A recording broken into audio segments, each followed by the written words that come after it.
Salut à tous et bienvenue sur notre chaîne Smart Trippers. On continue dans les hors-séries en attendant des jours meilleurs au niveau voyage, en attendant de pouvoir repartir. Et on va partir direction l'Islande pour vous dévoiler notre top 20 des lieux qui nous ont le plus marqué. Allez, c'est parti!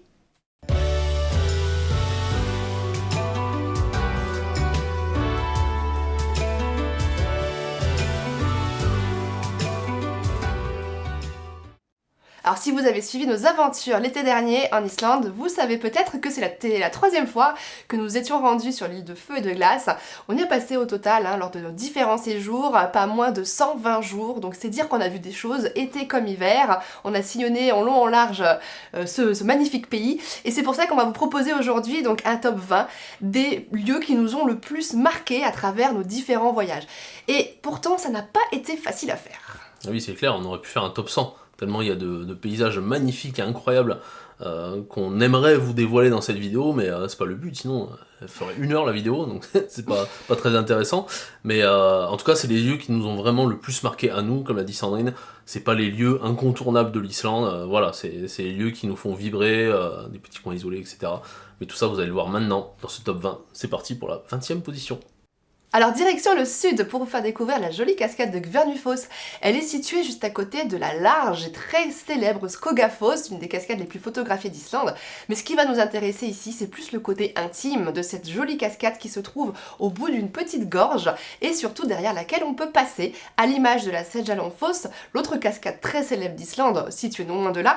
Mais l'avantage de Gvernufoss, c'est qu'on a vraiment la sensation d'être en communion avec la nature et on a beaucoup aimé cette petite découverte lors de notre premier séjour en 2016. Numéro 19, partons à l'ouest de l'Islande, au bout de la péninsule de Snæfellsnes au Snæfellsnesjökull.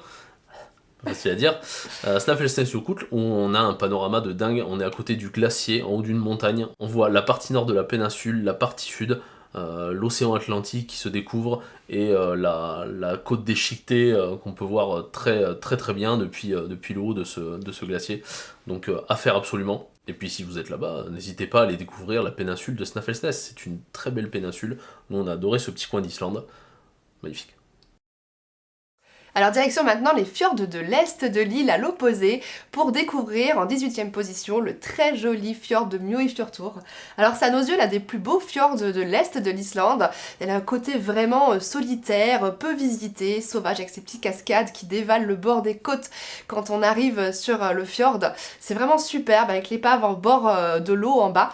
C'est un endroit vraiment qu'on vous recommande d'aller découvrir si vous passez dans le coin. En 17e position, direction le sud de l'Islande avec Uxatindar. Ça a été un des derniers vlogs qu'on a fait. Donc Uxatindar, j'étais tout seul.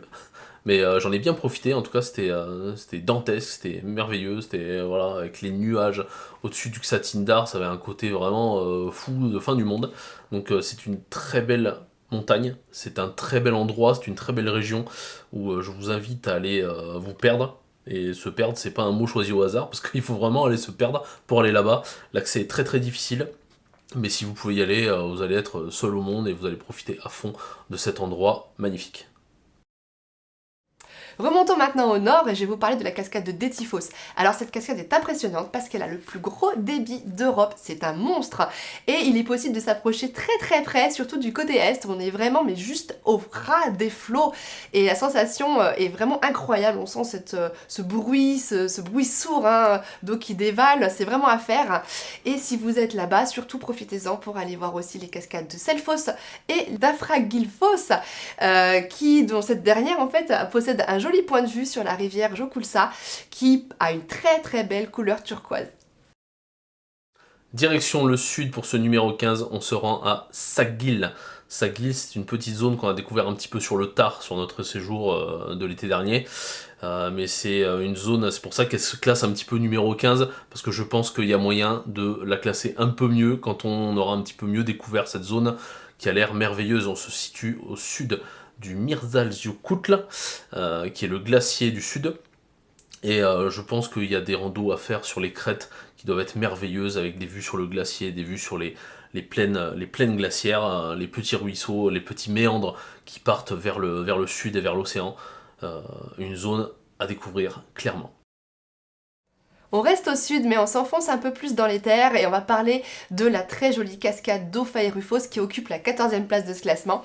Et plus que la cascade, c'est vraiment l'ensemble de la zone avec la faille d'Elja qui vaut le détour. La cascade en elle-même est quand même superbe avec ses petits ressauts rocheux. Il y avait une arche à l'époque qui s'est effondrée depuis et on a la possibilité de prendre du recul, d'avoir un très beau point de vue en empruntant une piste secondaire face à la cascade où on voit les strates rouges tout le long. C'est vraiment somptueux. Par contre, il faudra absolument un 4x4 si vous voulez explorer cette petite partie de l'île. 13e position dans notre classement, les falaises de Bolafjalla, situées dans les fjords de l'Ouest. Voilà, c'est notre premier point dans les fjords de l'Ouest. Un endroit magnifique, des falaises à pic, ça rime en plus, et 600 mètres, si vous vous rendez compte, 600 mètres de falaises à pic, c'est absolument incroyable, très impressionnant. Il faut y aller par beau temps, clairement, parce que c'est là où on a la meilleure vue. On peut voir la continuité des fjords de l'Ouest, un des endroits les plus isolés, les plus sauvages de l'Islande, la péninsule d'Orstrandir. Donc un endroit magnifique à voir si vous allez là-bas.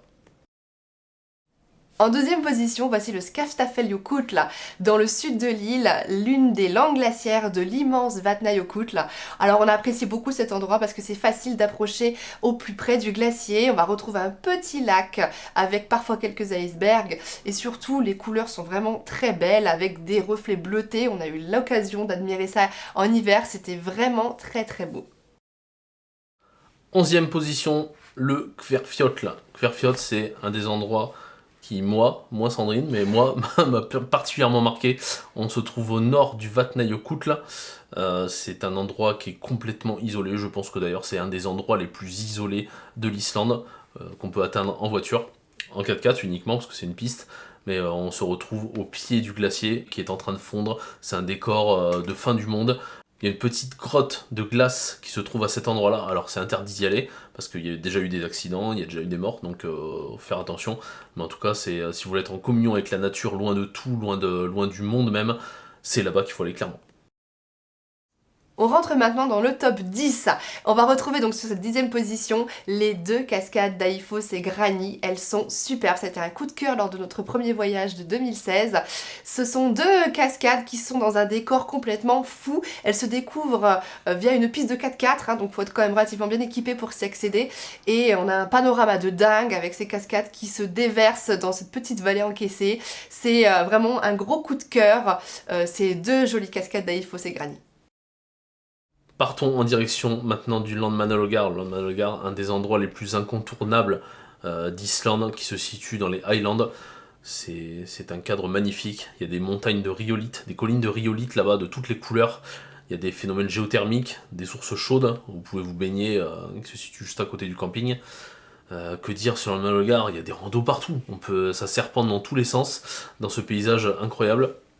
On peut aller voir des lacs, on peut aller voir des petits ruisseaux, des panoramas sur la zone. Enfin, voilà, c'est un parc d'attractions pour ceux qui aiment la nature et qui aiment la belle nature. Donc n'hésitez pas à aller là-bas si vous passez en Islande. En 8e position, on retourne dans les fjords de l'Ouest pour vous parler du très grand et beau Arnarfjörður. C'est le plus grand fjord de la région de l'Ouest et il est juste somptueux avec les contrastes entre le vert des reliefs, le bleu de l'eau et le clou du spectacle, c'est la superbe Dynjandi, cette grande et large cascade qui se trouve au fond du fjord. On peut l'approcher de tout près, on peut se retrouver au pied de la chute, vraiment à fleur de l'eau et l'expérience est vraiment incroyable. On se sent tout petit face à cette imposante cascade. Enfin, si vous avez un 4x4, surtout ne manquez pas. La piste, certes, un petit peu technique et difficile. La piste 622 qui fait le tour de la pointe du bout du fjord. Cette piste est remarquable avec des pans juste qui dévalent dans l'océan à fleur de falaise. Les paysages sont somptueux. C'est vraiment l'une de nos zones préférées des fjords de l'Ouest.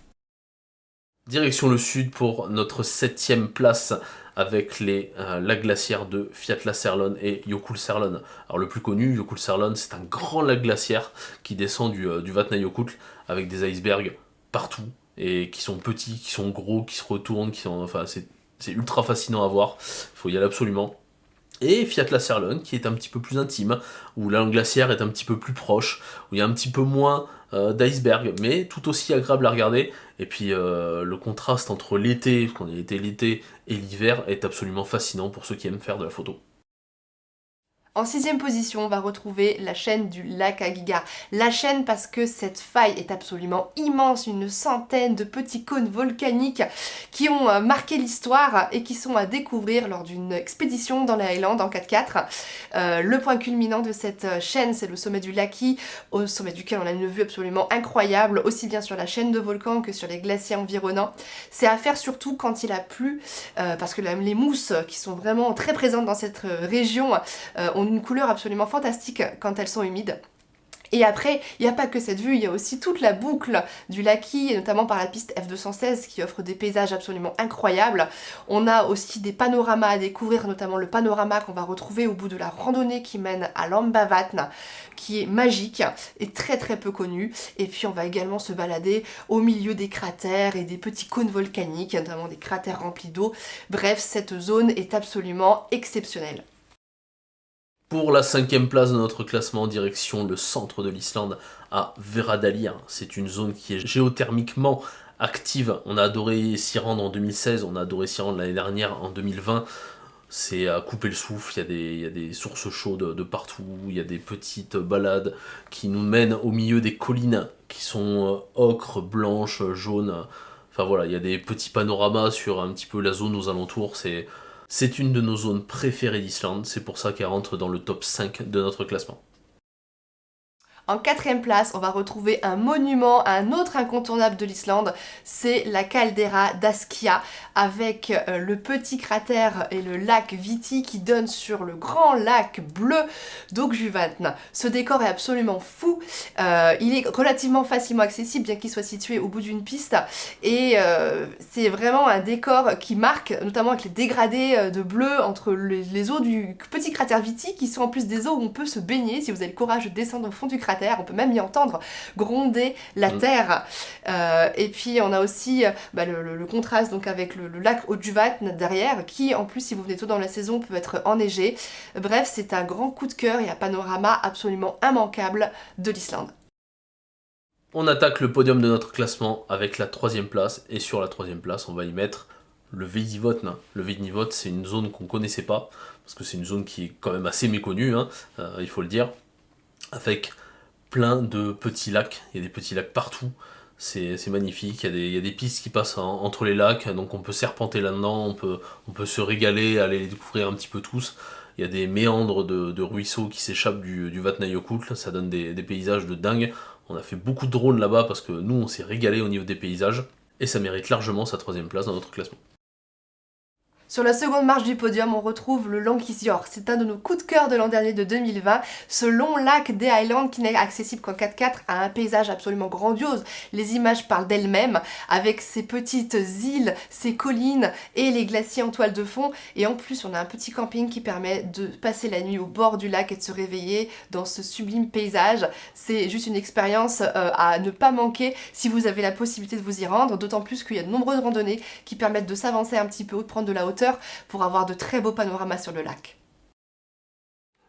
And the winner is la piste F210. Alors, c'est pas une zone en particulier, c'est pas un petit point de vue en particulier, c'est carrément toute une piste. Cette piste est à tomber par terre. Au centre, on a des vues sur tout, sur les glaciers, sur d'autres glaciers, sur encore des glaciers, sur des vallées, sur des petits canyons, sur des montagnes de dingue, sur des plaines de sable de dingue aussi. On pourrait passer des heures sincèrement à parler de la F210, qui est une des pistes les plus belles d'Islande. Alors c'est clairement quelque chose qu'on a fait à plusieurs reprises, je crois qu'on l'a fait 5 fois cette piste, tellement elle nous a fascinés, aussi bien en 2016 qu'en 2020. Et c'est vrai que c'est parmi toutes les pistes qu'on a faites d'Islande, clairement la meilleure, celle qu'on préfère de toutes. Bien qu'il y ait des panoramas quand même qui sont très très beaux aussi entre la jonction F261 et F210 pour les connaisseurs. Et c'est clairement une piste à ne pas manquer. Par contre, elle va nécessiter un véhicule équipé, un 4x4, un bon 4x4 équipé. Il y a quand même des très gros guets qui sont à franchir dans ce secteur. Mais voilà, on vous dévoile ici quelques-unes des images que vous pourrez trouver le long de cette piste. Avec la partie, je pense, la plus impressionnante, c'est celle qui est dans le Mælifellssandur, dans ce désert de cendres avec le Misdalsjökull juste à côté, avec le Mælifell qui trône au milieu de ce désert. C'est juste waouh. Ouais, cette montagne a été posée là pour impressionner les gens qui passent. Ça c'est clair, hein, c'est clairement le but. Hein. On a l'impression d'être sur une autre planète, on a l'impression d'être ailleurs, de pas être sur Terre quand on est face à ce paysage. On est loin de tout. Hein. Enfin franchement, on oublie, quand on est sur cette piste, à cet endroit-là, le Mælifellssandur, on est... je sais même pas où on est plus en Islande quoi, on est vraiment sur une autre planète comme le dit Sandrine, mais il n'y a pas que ça.